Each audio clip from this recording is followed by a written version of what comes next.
Anugerah dengan upah adalah hal yang berbeda. Upah adalah hasil kerja, anugerah adalah orang yang tidak layak menjadi layak. Orang yang tidak layak tapi menerima sesuatu yang besar.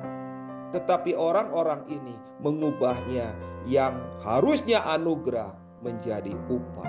Yang harusnya tidak dihitung, akhirnya dia hitung.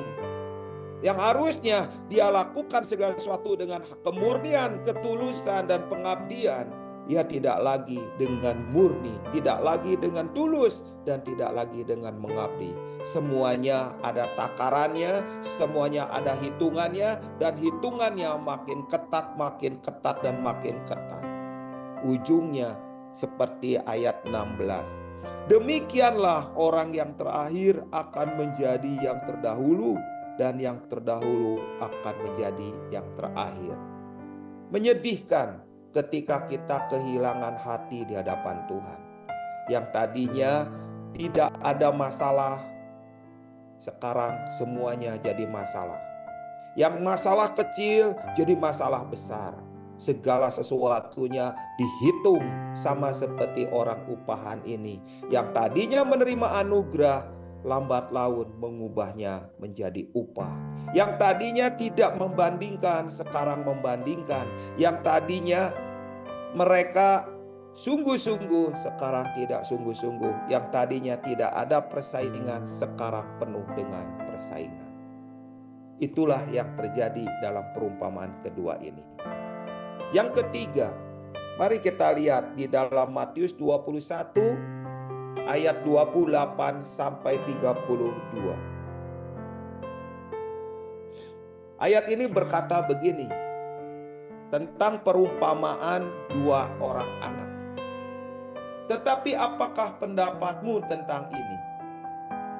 Seorang mempunyai dua anak laki-laki.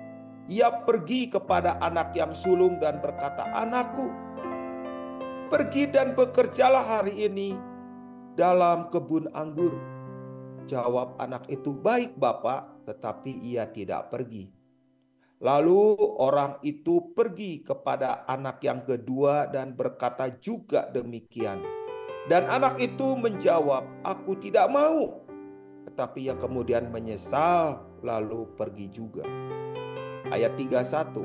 Siapakah di antara kedua orang itu yang melakukan kehendak ayahnya? Jawab mereka yang terakhir.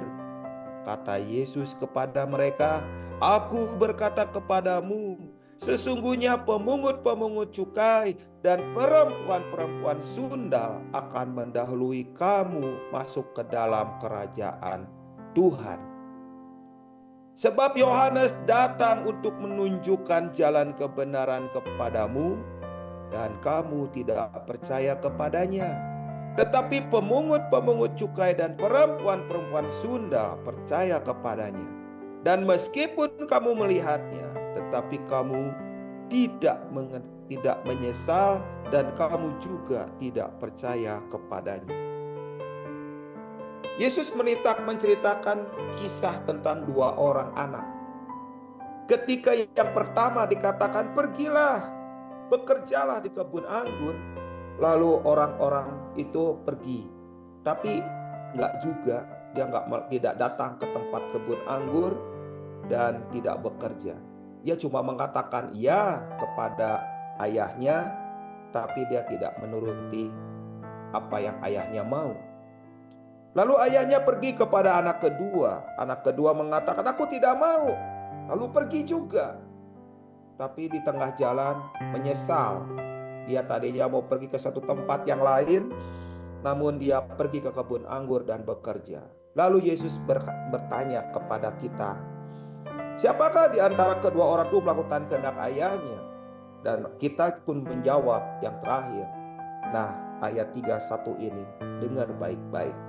Kata Yesus kepada mereka, "Aku berkata kepadamu, sesungguhnya pemungut-pemungut cukai dan perempuan-perempuan sundal akan mendahului kamu." Itu artinya ayat yang tadi kita baca.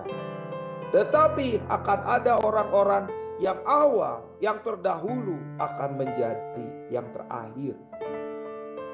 Yang anak yang pertama itulah anak yang terdahulu. menjadi yang terakhir. Yang terakhir yang berkata, aku tidak mau.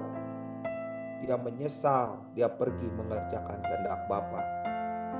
Itulah yang Yesus katakan tentang peringatan di hari-hari terakhir ini.